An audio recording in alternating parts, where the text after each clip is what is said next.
Hello everyone, this is John, aka Janky, for the True Gamers Club. Destiny 2 is finally a couple of days away from its release, and Bungie is doing everything it can to increase the hype from the gaming community for its newest sequel. In the past week, a lot of new information is finally coming out about everything that we can expect from the newest Destiny, and although Destiny 2 is probably one of the least anticipated games of 2017, I think we can all find some sliver of hope for the game. If you're on the fence, give the game a chance, at the very least. Do it for the puppies! From across the web, this is everything we know so far about Destiny 2.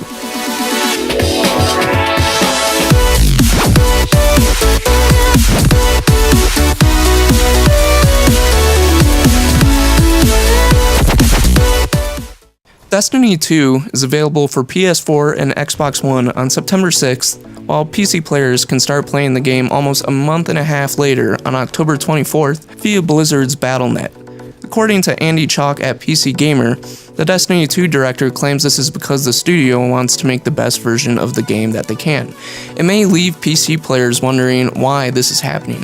While they wait, console players can play a 30 FPS, 1080p, or 4K version of the game on PS4 Pro of its story missions, raids, and public events, which may potentially be spoiling the fun for PC players, as we all know many how-to videos and articles will start populating the web for some time after the release. I'm personally speculating that this month and a half will be a sort of a second beta, where Bungie can work on servers, game updates, and the like to make the game even better for PC players.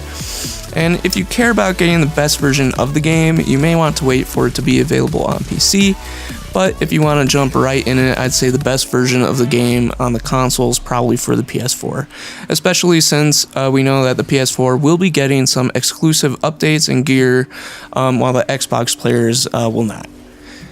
Destiny 2 follows the events of the storyline from Destiny 1. In the sequel, The Last City Falls, and this is where the Traveler is located in the first game. He gives the Guardians their light to help defeat the enemies located in many of the other planets in the system.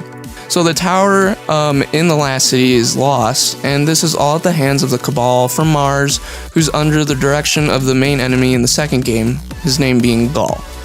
According to the Darkest Hour trailer, Ghaul's goal is to take the Traveler's light and in the process destroy the Guardian's abilities and weapons. In the trailer, he says, "You've merely forgotten the fear of death. Allow me to reacquaint you."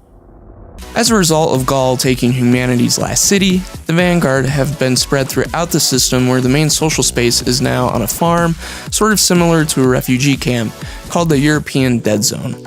According to Eurogamer.net's Reynolds, we also have 3 new spaces to explore on top of the European Dead Zone. Titan, where Zavala is located, Nessus, occupied by the Vex, where Cayde 6 is located, and Lo, where Ikora is.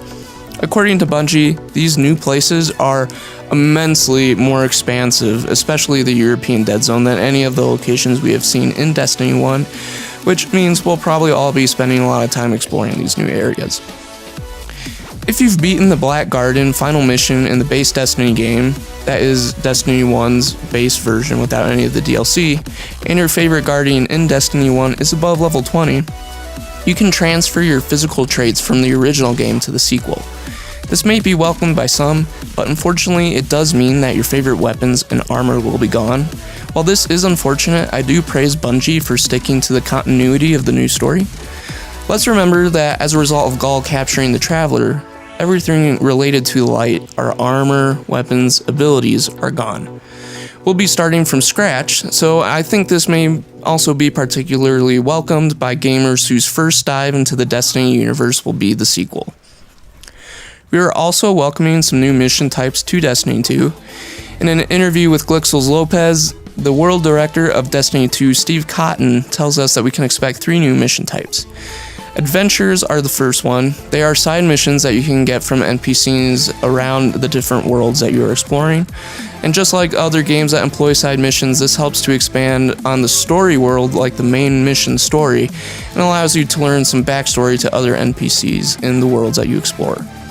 Lost sectors are the second game type, and they can be described something as similar to dungeons and other sort of games.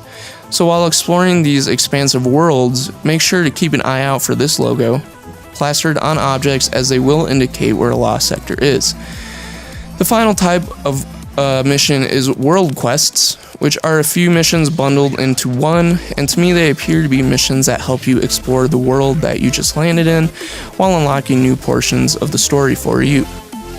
As a result of all of these new missions and unlocking story as you play, there are thankfully no more Grimoire cards for you to go explore if you were interested enough. Also, it appears that Bungie has made Destiny maps more focused and easier to read. As a result of this, according to the Destiny subreddit, we can travel to worlds and locations straight through the map at any time without having to go back to orbit and then choosing our destination, which is fantastic.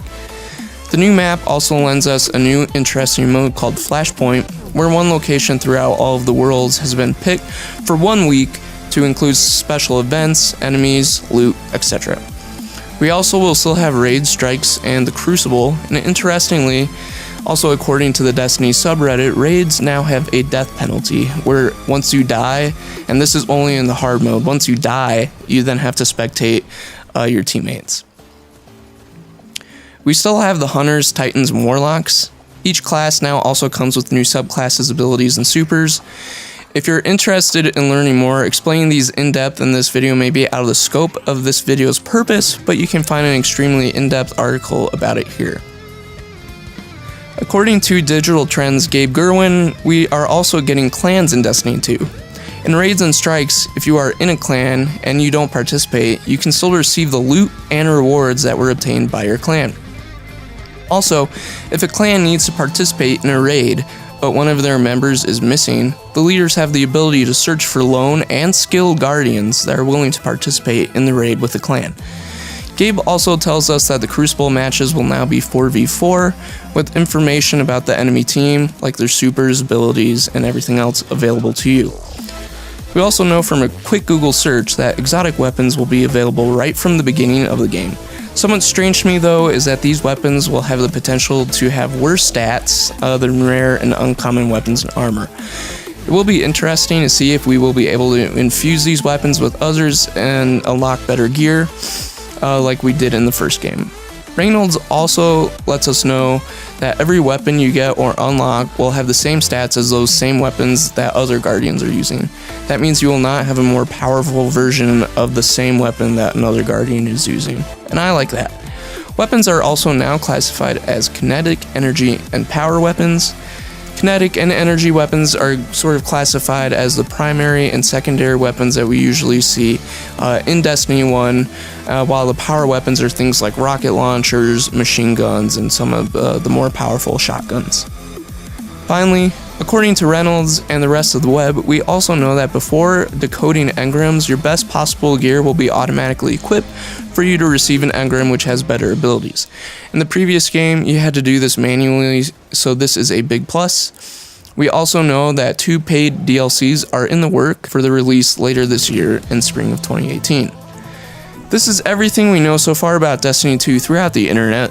If you feel that we've missed something important, please don't hesitate to leave a comment about what we missed so that others can enjoy that information. And if you did find this video informative or helpful, feel free to share it. And until next time, this is John signing off.